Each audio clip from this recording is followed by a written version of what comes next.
तो जैसा कि पिछले एपिसोड में हमने देखा था, वांगलिंग यहाँ पर एक कुछ डोमेन टाइप फील करता है, यानी कि ब्लैक होल, जिसको ये आसपास से गुजर के पास करने की कोशिश करता है। पर ये एरिया जो था काफ़ी बड़ा था। अब आगे अब वांगलिंग समझ चुका था कि ये ऐसे तो जा नहीं पाएगा, यानी इसे इसके अंदर से ही होके जाना पड़ेगा। वांगलिंग जब अंदर जाने की कोशिश करता है तो इसे कई सारे ऐसा रिंग्स दिखते हैं और हर एक रिंग को ये पास कर रहा था। 5 से 6 ये क्रॉस कर चुका था। अब अंदर में ऐसे पूरा एक खाली जगह दिखता है और खतरा बिल्कुल नहीं था। और वांगलिंग को लगता है ऐसा तभी होता है जब खतरा सामने से काफ़ी बड़ा आने वाला हो। और फिलहाल ये अपने क्रिस्टल वर्ड को यूज़ कर रहा था। ये अपने डिवाइन सेंस को फैला के रखा था और अचानक से एक बड़ा सा डेंजर ये फील करता है। अचानक से इसके सामने में एक रिंग का मानो मुंह सा खुल जाता है। वांगलिंग पीछे हटता है और इसके दिल की धड़कन मानो काफ़ी तेज चल रही हो। ये कोई क्रिएचर था, यानी स्पेस में जो क्रिएचर्स होते हैं ना, जो अचानक से आपको निगल जाएंगे, कुछ वैसा था। और अब वांगलिंग के पास जो नासेंट सोल लेवल का चार्म होता है, यानी टोकन टाइप, जिससे ये बच सकता है, वो एक आधे ही बचे थे। आगे ये बढ़ते रहता है और थोड़ा और दूर जाने के बाद एक 100 फुट का आधा सर्कल इसे दिखाई देता है। और ऐसे बहुत सारे ऐसे क्रिएचर्स मिलते रहते हैं और इसके जो ट्रेजर्स थे वो इनके चक्कर में अब खर्चे काफ़ी ज़्यादा हो चुके थे। इस दौरान 3 दिन निकल जाते हैं और वांगलिंग बहुत सारे लाइफ और डेथ सिचुएशन से होके गुजरता है। और एक बार तो ऐसा हुआ था, एक मुंह अचानक से खुल गया था और इसकी आधा शरीर उस मुंह के अंदर था। पर ये कैसे भी हेवन डिफाइंग बीड को यूज़ करके बच जाता है। और दोबारा में एक बार ली मुवान ने से जो वो डिफेंसिव जेट दिया था, ये उसे यूज़ करके बचता है। और इसकी मदद से वांगलिंग कुछ नहीं तो लगभग 10 किलोमीटर आगे बढ़ पाता है उस ग्रीन ड्रैगन की वजह से। और वांगलिंग फाइनली इसे स्टोर करके तो रख लेता है, पर इस फॉर्मेशन में थोड़े बहुत चेंजेस आ चुके थे, यानी ये भी डैमेज हो चुका था। इस दौरान कुछ और दिन निकल जाते हैं और वांगलिंग का स्पीड अब पहले से फास्ट हो चुका था। एक दिन की बात है, फिलहाल ये एक स्टोन पिलर पे खड़ा था जो कि कोन के आकार का था। और वांगलिंग अभी तक एक भी ट्रायल को पास नहीं कर पाया था, क्योंकि अगर ये कर पाता तो एंशिएंट गॉड की बॉडी इससे भी मिल सकती थी। अब ये आगे जाना चाहता था, पर सामने में कोई तो फोर्स था जो कि मानो इसे रोक रहा हो, एक रोम्बिक पैटर्न। अब वांगलिंग इस जगह पर बार बार देखता है और इसे समझ में आ चुका था कि फर्स्ट ट्रायल का ये रास्ता है और यहाँ से ये स्टोन पिलर पे बैठ के शायद निकल सकता है। अब वांगलिंग आधे महीने तक यहाँ पे उड़ते रहता है। स्टोन पिलर की मदद से ये टॉप पर पहुंच चुका था। ऐसा जगह था ये, मतलब बहुत सारे पिलर्स थे और वो ऊपर जाकर के गायब हो रहे थे। कुछ वैसे जगह पे वांगलिंग पहुंच चुका था। अब सामने में एक भंवर के जैसा था, क्योंकि पत्थर गायब तो ऐसे हवा में नहीं हो रहे थे। वहाँ पे एक भंवर था जो कि शायद सभी पत्थरों को निगल जा रहा था। तो वांगलिंग क्या करता है कि अपने क्रिस्टल स्वॉर्ड को बाहर निकालता है, इसमें हल्का सा अपना डिवाइन सेंस डालता है और इसे उस भंवर की तरफ बढ़ा देता है, ताकि अगर इस स्वॉर्ड में कुछ हो तो वांगलिंग फील कर सकता है। अब स्वॉर्ड उस भंवर में आराम से एंटर कर जाता है। स्वॉर्ड अंदर एंटर करता है तो मानो जो अंदर वाला जगह हो वो बाहर वाले से काफ़ी अलग था। वांगलिंग इस एरिया को अच्छे से देख लेता है, फिर फ्लाइंग स्वॉर्ड को बाहर निकालता है और फाइनली अपनी आंखें खोलता है। थोड़ी देर सोचता है और वो जो ड्रैगन टेंडन था उसे बाहर निकालता है। उसमें से डेविल बाहर आता है। डेविल कहता है कि इस बार हम किसे मारने वाले हैं। ये काफ़ी एक्साइटेड था, पर डेविल जब देखता है कि ये हम कहाँ पे हैं, डेविल समझ चुका था और ये कहता है कहीं तुम ये तो नहीं चाहते हो कि मैं इसके अंदर जाऊँ। अब वांगलिंग इशारा करता है कि भाई जाना तो तुझे इसी के अंदर है, क्योंकि वांगलिंग अभी भी अंदर जाना नहीं चाहता था। इस दौरान वांगलिंग इसके पास बहुत सारे लोगों का सोल था, तो उसमें से एक का सोल का नाम सांग मुया था, उसे बाहर निकालता है। ये सांग मुया, अगर आपको याद हो तो उसने बहुत सारे लोगों को मारा था। अब इस सोल मुया के सोल को वांगलिंग डेविल को दिखाता है। डेविल के अंदर एक लालच तो था ही, पर डेविल फिर भी कहता है इतने में तो नहीं जाऊंगा। अब वांगलिंग को आता है गुस्सा और अपने जी रियल्म के पावर से डेविल पे अटैक करता है। डेविल समझ जाता है और ये वर्टेक्स की तरफ, यानी भंवर की तरफ खुद जाने लगता है। अब वांगलिंग ने इस डेविल के अंदर भी अपना डिवाइन सेंस तो छोड़ा ही था, तो जैसे ही डेविल अंदर एंटर करता है, अंदर में क्या है वांगलिंग देख सकता था। पर इस बार जब डेविल एंटर करता है तो ये जगह अलग दिखती है, और जब फ्लाइंग स्वॉर्ड गया था तो जगह अलग थी। जब फ्लाइंग स्वॉर्ड गया था तो वांगलिंग को एक आइसी कोल्ड प्लेस देखने को मिलता है, बट इस बार सी ऑफ फायर, यानी आग ही आग, और इस आग से बने हुए बहुत सारे फायर बीस्ट भी। पर ब्लैक टावर्स यहाँ भी दिखाई देते हैं। अब डेविल जो था मानो इस हीट वेव से डर रहा हो, तो ये पीछे हटने लगता है। अब वांगलिंग इशारा करता है तो डेविल एक और सोल मांगता है और सोल को भी यह निगल जाता है और काफ़ी तेजी से इस वॉर्टेक्स के अंदर बढ़ने लगता है। पर जब दोबारा से जाता है डेविल, तो अंदर में रेगिस्तान जैसी जगह देखने को मिलती है, यानी पूरा सैंड ही सैंड। पर ब्लैक टावर्स वही थे और हर बार अलग दिखता है। एक बार फिर एकदम घसीले मैदान, एक बार एकदम मेटल जैसे मैदान, यानी पांचों एलिमेंट्स वाले ऐसे सीन देखने को मिलते हैं। और अब वांग लिंग को समझ में आता है कि वो जो डेमन लॉर्ड थे वो वांग किंगयू को क्यों लेके आए थे, क्योंकि वो बंदा 5 एलिमेंट टेक्निक यूज करता है, तो इस ट्रायल को वो इजीली पार कर सकता था। अब वांग लिंग सोचता है कि अगर मुझे चुनना हो तो मैं डेजर्ट पैलेस को चुनूंगा, यानी अंदर गया, डेजर्ट मिला तो वहां पर ये अर्थ एस्केप टेक्निक यूज कर सकता है। अब वांग लिंग आगे बढ़ता है और एक स्टोन जिस पे ये बैठा था वो अपने आप तो बढ़ ही रहा था, पर जैसे ये पत्थर उस वर्टेक्स के अंदर जाता है वांग लिंग पीछे वाले पत्थर पे कूद जाता है, क्योंकि पीछे से बहुत सारे पत्थर इस भंवर में जाते रहते हैं। अब वांग लिंग इसको पता था कि कब क्या आने वाला है, तो जैसे ही डेजर्ट वाले यानी कि सैंड वाली बारी थी, ये इसके अंदर प्रवेश कर जाता है, डेविल को रखता है और आगे की तरफ बढ़ने लगता है। वांग लिंग आगे बढ़ता है और 1000 फीट जब ये आगे बढ़ता है तो इसे पहला टावर मिलता है। अब इस टावर में 3 फ्लोर्स थे, पर पहले 2 फ्लोर ये खाली थे और तीसरा फ्लोर में एक टैबलेट था, शायद टेबल था, जो कि धूल इसमें जमा हुआ था। वांग लिंग पीछे हटने वाला था, तभी टेबल पर इसकी नजर पड़ती है और यहाँ पर इसे कुछ शब्द दिखाई देते हैं धूल से, जो कि जमे हुए थे, और शायद ये शब्द उन लोगों ने लिखा था जो यहाँ पर पहले से आए थे। इसमें लिखा था कि क्योंकि मैं इस जगह पे आया तो मैं अपना नाम लिख देता हूँ। वांग लिंग इस टावर से बाहर निकल जाता है और फिर से जो मरुस्थल वाली जगहों पे एकदम हवा चलती है तेज तेज, वैसा इसे देखने को मिलता है। और फिलहाल ये जमीन के नीचे से मूव करता है अपने अर्थ एस्केप टेक्निक की मदद से, क्योंकि इतने खतरनाक बवंडर में कोई उड़ भी नहीं सकता है। अब वांग लिंग फिर भी इन विंड को टेस्ट करने के लिए अपने एक तलवार ऊपर की तरफ फेंकता है। तलवार पर एक ब्लैक विंड अटैक करता है और इसका तलवार पूरा एकदम धूल में बदल जाता है। वांग लिंग को लगा ही था कि कुछ ऐसा ही है। अब ये जगह और अगले टावर में 100 किलोमीटर का फासला था, तो अंडरग्राउंड टेक्निक बेस्ट था। अब दूसरे टावर में वांग लिंग पहुंच जाता है, पर यहाँ भी इसे कुछ वैसा मिलता नहीं है। यहाँ पर फिलहाल ये था, और इससे लगभग लाखों किलोमीटर की दूरी पे हंचबैक मेंग को दिखाया जाता है, और इनके आसपास भी ब्लैक विंड को देखा जा सकता था, जो कि मानो भूत के समान इन्हें मारना चाहती हूँ इस टावर में घुस करके। और इनका जो एक मेंढक था जिस पर ये बैठ कर ट्रैवल करते थे, वो भी काफ़ी डीप इंजरी में था शायद, क्योंकि उस समय क्या हुआ था जब वो रेड ड्रैगन ने इन सभी का पीछा किया था तो सभी अलग अलग अपनी जान बचाने के लिए भाग गए थे। सभी पहले फर्स्ट ट्रायल एक साथ जाना चाहते थे, पर रेड ड्रैगन के कारण अलग अलग इन्हें ऐसा करना पड़ता है। अब क्योंकि जब ट्रायल में आप एंटर करते हो, जैसे वांग लिंग कर रहा था, तो सभी को अलग अलग वातावरण मिलता है। जैसे वांग लिंग ने डेजर्ट चूज किया था, तो किसी को फायर वाला मिला होगा, किसी को ऐसा अलग अलग, तो इन्हें भी सैंड वाला ही मिला था। और क्योंकि हंचबैक मैंग ने ये वाला ट्रायल कभी नहीं झेला था, अर्थ ट्रायल में नहीं आए थे, हालांकि ये एक सोल फॉर्मेशन कल्टिवेटर थे, पर ये जगह सही नहीं था इनके लिए, क्योंकि ये पॉइजन में महारत हासिल करके थे। और ये जो ब्लैक विंड क्रिएचर्स थे, इन्हें ये जितना मारे ये और ज्यादा प्रकट होते थे। कम से कम ये 1 लाख के आसपास इन क्रिएचर्स को मार चुके थे, पर इनका कोई अंत था ही नहीं। वहीं दूसरी तरफ वांग लिंग भी अब आगे बढ़ते जा रहा था।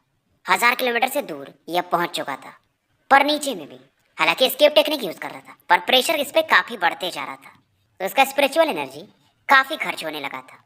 एक ब्लैक टावर में ये फिर से एंटर करता है। अब यहाँ पे भी धूल था, पर धूल में किसी के पैरों के भी निशान थे। अब इसे डाउट होता है कहीं अर्थ ट्रायल में कोई और तो एंटर नहीं किया, और ज्यादा समय पहले एंटर नहीं किया, यानी ये 1000 साल पहले वाली बात नहीं लग रही। अब ये धीरे धीरे बढ़ते रहता है और 10,000 किलोमीटर की दूरी तक पहुंच चुका था। और जहां भी ब्लैक टावर इसे आगे दिखता था, पहले अंदर डेविल को भेजता था, उसके बाद ही ये जाता था। समय बीतते जाता है और 15 दिन निकल चुके थे। जैसे जैसे ये आगे बढ़ता है, टावर पहले छोटे मिलते थे, अब इनकी साइज बढ़ते बढ़ते 8000 फीट तक हो जाती है, यानी काफी बड़े बड़े टावर्स मिलते हैं। और हर बार ये टावर के एकदम ऊपर जाता था, और देख भी रहा था कि ऊपर में जो विंड का प्रेशर है, ये जो टोर्नेडोज हैं, ये और ज्यादा फियर्स हो चुके हैं, और जमीन में भी प्रेशर बढ़ रहा था। वांग लिंग इस बार टावर से पहले जमीन से बाहर निकलता है, तो प्रेशर ये सच में जो झेल रहा था अनबिलीवेबल था। और वांग लिंग अपने डिवाइन सेंस से यहाँ पर कई सारे ये जो क्रिएचर से इन्हें मरे हुए देखता है, और ये फील करता है कोई पॉइजन का यूजर शायद इन्हें मारा था। इसके दिमाग में एक ही बंदा आता है, यानी आगे जो भी होगा शायद वो हंचबैक मेंग हो सकते हैं। पर वांग लिंग अभी भी आगे बढ़ते रहता है। आगे में जो टावर से दिखाई देता है, वहां पर एक हवा का बवंडर आगे पीछे कर रहा था, पर वांग लिंग यहाँ नहीं जाना चाहता था। अब ये सीधा नीचे नीचे ही अगले टावर में बढ़ने लगता है। पर वांग लिंग जब आगे बढ़ रहा था, तो ये जो बवंडर था ये टावर को हिट कर रहा था। वांग लिंग अपने डिवाइन सेंस से आसपास के एरिया को देखने लगता है। अब इस वाले टोर्नेडो में 1000 लोगों के शायद डिवाइन सेंसेस होंगे, और सभी का पावर कोर फॉर्मेशन के बराबर ही था। और वांग लिंग इन सभी डिवाइन सेंसेस को डिस्ट्रॉय करने लगता है। पर बाकी जो 900 डिवाइन सेंसेस थे, वो एक तलवार का शेप ले लेते हैं और वांग लिंग के डिवाइन सेंस पर अटैक कर देते हैं। बेसिकली जो टोर्नेडो था इसके अंदर ये क्रिएचर्स थे जो कि कोर फॉर्मेशन लेवल पे थे, और ये ऐसा हवा घूम रहा था तो इसके अंदर ये क्रिएचर्स दिखाई नहीं देते थे। तो फिलहाल ये क्रिएचर्स एक तलवार का रूप लेकर के वांगलिंग पर अटैक कर देते हैं। तो ये जो हवा का झोंका था ये गायब हो जाता है। वांगलिंग जब इस सीन को देखता है ये तुरंत ही डेविल को बाहर निकालता है, और डेविल एक्साइटेड था क्योंकि इसमें डिवाइन सेंस मिक्स था। तो बिना वांगलिंग के कहे ये उस तरफ बढ़ जाता है। डेविल खुद एक बादल में बदल जाता है और इस तलवार को घेर लेता है।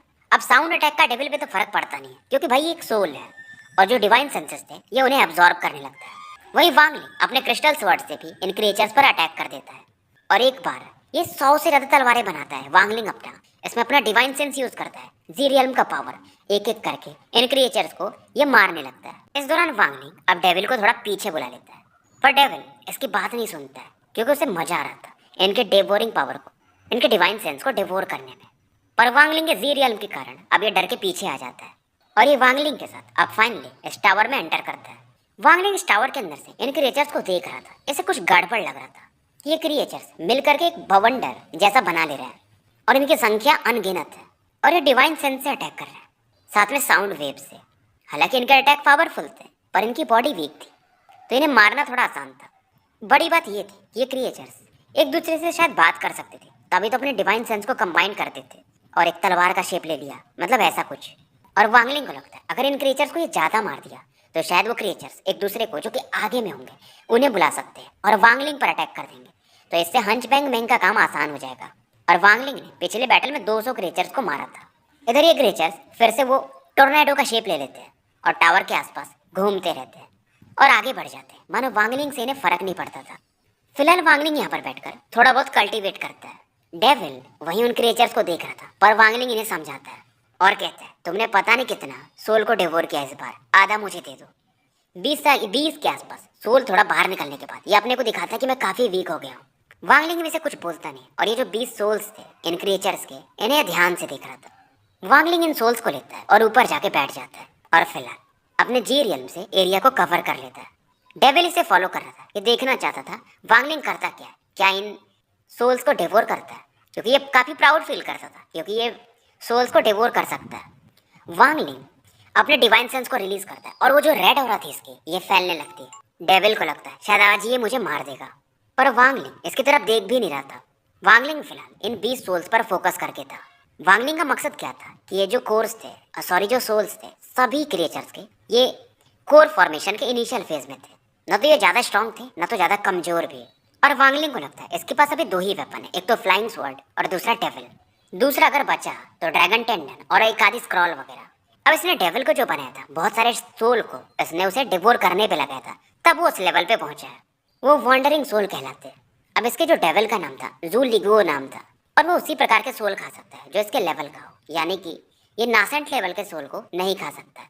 और ये जो क्रिएचर्स थे एक दूसरे से फ्यूज हो सकते थे, और पहली बार वांगलिंग ने ऐसा देखा था कि डिवाइन सेंसेस एक दूसरे में फ्यूज हो रहे हों और एक नया डिवाइन सेंस बना रहे हों।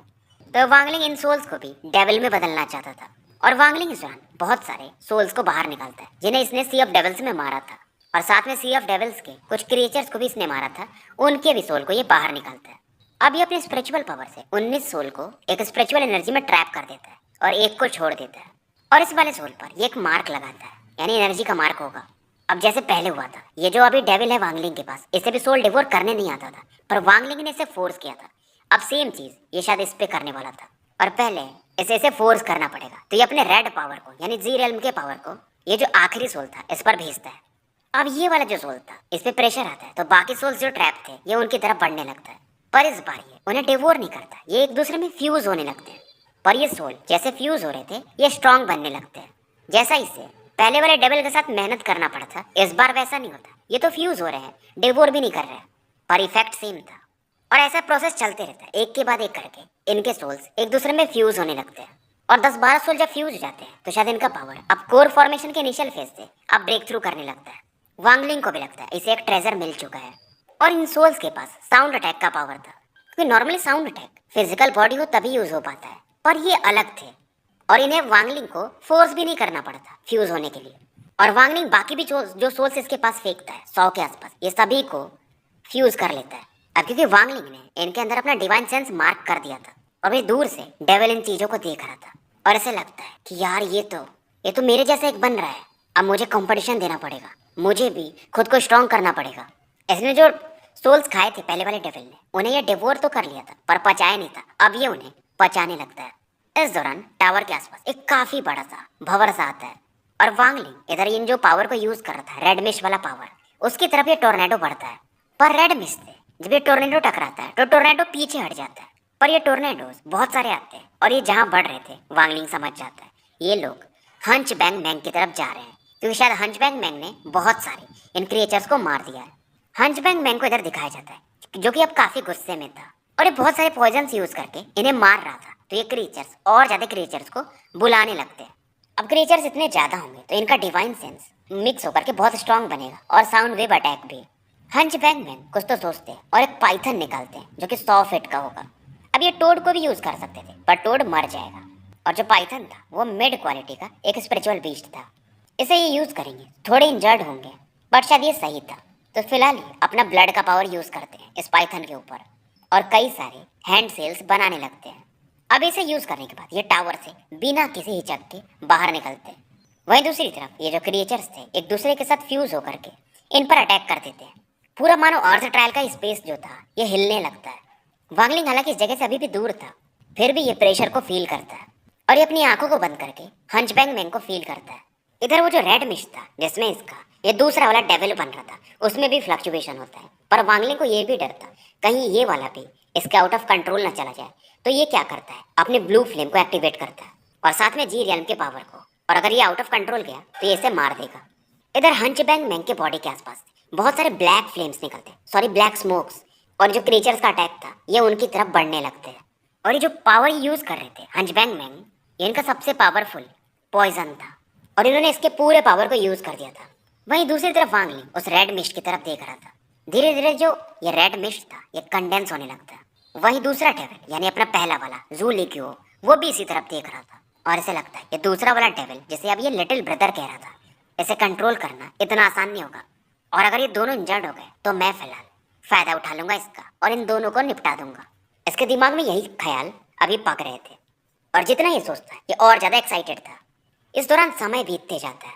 वांगलिंग इधर वो जो क्रिएचर इसका बनता है अपने जी रियल को वहां पर भेजता है, पर वो जो क्रिएचर था मानो इतना फास्ट हो कि वांगलिंग का डिवाइन सेंस जी रियल का पावर भी उसे छू नहीं पाता है। पर वांगलिंग को फर्क नहीं पड़ता है, ये और ज्यादा शांत हो जाता है। अब इसका जी रियल का जो पावर था इसके पीछे की तरफ से आगे बढ़ता है और ये जो दूसरा क्रिएचर बना था ये वांगलिंग के जी रियल से टकराता है और इस समय ये चीखने लगता है। अब जो डेविल, पहला डेविल यानी अपन इसको डेविल फर्स्ट बोलेंगे, वो देखता है कि यार ये बंदा वांगलिंग ये इसको भी सप्रेस कर दे रहा है, तो इसका जो दिमाग में आइडिया था उसे ये शांत कर देता है। अब वांगलिंग इसमें फुल पावर यूज कर रहा था क्योंकि वांगलिंग भी जब इसकी बॉडी डिस्ट्रॉय हो गई थी फॉरेन बैटल ग्राउंड में तो ये भी एक सोल डिवोरर ही था। तो इस समय इसका पावर देखकर डेविल फर्स्ट हैरान था, वहीं दूसरा डेविल भी अब शांत होने लगता है। बेसिकली वांगलिंग अपने जेरियम से एक ड्रैगन बना ले रहा था, रेड ड्रैगन, और क्योंकि वांगलिंग ने इसके सोल पर अपना डिवाइन मार्क कर दिया था तो वांगलिंग ये कहीं भी चला जाए इसे ट्रैक कर सकता था। अब वांगलिंग फिर से अंडरग्राउंड जाता है और आगे बढ़ने लगता है और डेविल इसे फॉलो करता है। वांगलिंग आगे बढ़ते रहता है और कुछ दिनों के बाद ऐसे सामने में एक ब्लैक क्लाउड दिखाई देता है, यानी अपने डिवाइन सेंस से ये इसे फील करता है। वांगलिंग एक आधी पिल्स खाता है और ज्यादा नीचे से ये ट्रैवल करने लगता है और इस समय वो जो ब्लैक क्लाउड था एक टोर्नेडो से फाइट कर रहा था जो कि काफी बड़ा था। आज तक वांगलिंग ने इससे बड़ा टोर्नेडो देखा भी नहीं था। वांगलिंग समझ जाता है ये जो क्लाउड है ऐसे हंचबैक मैंग ने बनाया। वांगलिंग सोचता है अगर ये क्रिएचर्स हंचबैक मैंग को मार दे तो जो उसके ट्रेजर से वांगलिंग को मिल सकते हैं, और क्योंकि भाई वो हंचबैक मैंग सोल फॉर्मेशन लेवल का कल्टीवेटर है तो वांगलिंग के दिल की धड़कन भी बढ़ जाती है, क्योंकि आदमी तो ये बहुत लालची था पर फिर भी ये सोचता है अगर वो बच गया तो इसे मार देगा। तो फिलहाल वांगलिंग इन आइडियाज को छोड़ देता है और आगे बढ़ने को देखता है। आधा महीना और बीत जाता है और वांगलिंग को आगे में और भी ज्यादा ब्लैक टोर्नेडोज देखने को मिलते हैं और इसमें जो क्रिएचर्स थे वो 100 मिलियन से भी ज्यादा थे और इनका रीजन यही था कि हंचबैक मैंग की वजह से ये यहाँ पर अट्रैक्ट हुए थे। वांगलिंग आगे बढ़ते रहता है और इसे आगे में एक बहुत बड़ा सा वॉर्टेक्स यानी कि भंवर देखने को मिलता है, यानी ये दूसरे ट्रायल का वॉर्टेक्स था, यानी अगर वांगलिंग इसे पार कर जाए तो पहला ट्रायल तो ये पास कर जाएगा। पर इस समय अंडरग्राउंड में वो जो रेजिस्टेंस फोर्स था इतना ज्यादा बढ़ गया था कि वांगलिंग अर्थ एस्केप टेक्निक से भी आगे नहीं बढ़ पा रहा था। और क्योंकि यहाँ पर ये जो क्रिएचर्स थे वो हंचबैक मैन की तरफ ही बढ़ रहे थे, तो वांगलिंग को उतना बड़ा खतरा था भी नहीं। 3 दिन और ये ट्रैवल करता है और इस वॉर्टेक्स के काफी करीब पहुंच चुका था। पर जब अब ये आगे बढ़ता है तो मानो एक फोर्स इसे रोक सा रहा हो। ये स्पिरिचुअल लिक्विड पीता है और आगे बढ़ने की कोशिश करता है। अब ये ब्लैक टोर्नेडोज मानो इनकी नजर वांगलिंग पे थी। वांगलिंग हेवन डिफाइंग बीड में एंटर करना चाहता था पर ये कर भी नहीं पा रहा था। अब वांगलिंग डेविल को फिर से बाहर निकालता है। डेविल जब इन्हें देखता है तो एक्साइटेड हो जाता है और इनकी तरफ बढ़ने लगता है। पर जैसे डेविल आगे बढ़ता है, ये जो क्रिएचर्स थे ये 10,000 के आसपास एक दूसरे में मर्ज होकर के इस क्रिएचर यानी डेविल पे अटैक कर देते हैं। अब इनका जो पावर था डेविल से कहीं ज्यादा पावरफुल था, तो डेविल पीछे भागने लगता है। पर वांगलिंग उस दौरान अपने दूसरे सोल फ्लैग को निकालता है जिसके अंदर सेकंड डेविल था। सेकंड डेविल बाहर आते ही एक चिल्लाने वाली आवाज निकालता है, पर जैसी आवाज निकालता है बाकी जो क्रिएचर्स थे वो रुक जाते हैं और ये सेकंड डेविल की तरफ देखने लगते हैं। इवन जो फर्स्ट डेविल पे अटैक कर रहे थे ये उसे भी बंद कर देते हैं। सेकंड डेविल इस दौरान एक और क्राई करता है और क्रिएचर्स पीछे हटने लगते हैं मानो वो इससे डर रहे हो। वांगलिंग भी इधर सरप्राइज था। वहीं फर्स्ट डेविल इसे बुरा लगता है, यार मेरी तो इज्जत ही नहीं है कि मुझे मेरे छोटे भाई ने बचाया और ये तो मेरे से स्ट्रांग होते जाएगा, ये सही नहीं है। और ये जो अपना फर्स्ट डेविल था ये इन क्रिएचर्स को डिवोर करने लगता है। अब इस दौरान सेकंड डेविल फर्स्ट डेविल की तरफ देखता है जो कि सोल्स यानी स्मॉल क्रिएचर्स को डिवोर कर रहा था और फिर से कुछ अपने आवाज निकालता है और मानो उसके इशारों पर ये जो क्रिएचर्स थे फिर से फर्स्ट डेविल पे अटैक करने लगते हैं। फर्स्ट डेविल समझ जाता है, ये पीछे भागने लगता है और जो भी सोल्स इसने खाए थे उन्हें ये बाहर निकाल देता है। और गुस्से में पीछे आने के बाद वांगलिंग के ये सेकंड डेविल को घूर रहा था और मन में कह रहा था बस वेट करो, ज्यादा हुआ तो मैं तो मरूंगा, तुम्हें भी मार दूंगा। इस दौरान वांगलिंग वो डिफेंसिव जेट लेके था जो कि इसे लीमुवान ने दिया था और इन सभी क्रिएचर्स को देख रहा था कि अगर खतरा हुआ तो फॉर्मेशन को एक्टिवेट कर दूंगा। और वांगलिंग अपने डिवाइन सेंस से ये फील करता है कि सामने वाले भी क्रिएचर्स में 8-10 तो ऐसे हैं जो कि म्यूटेशन हो चुके हैं, यानी कि ये सेकंड डेविल के जैसे ही हैं। तो स्टोरी यहीं समाप्त करते हैं।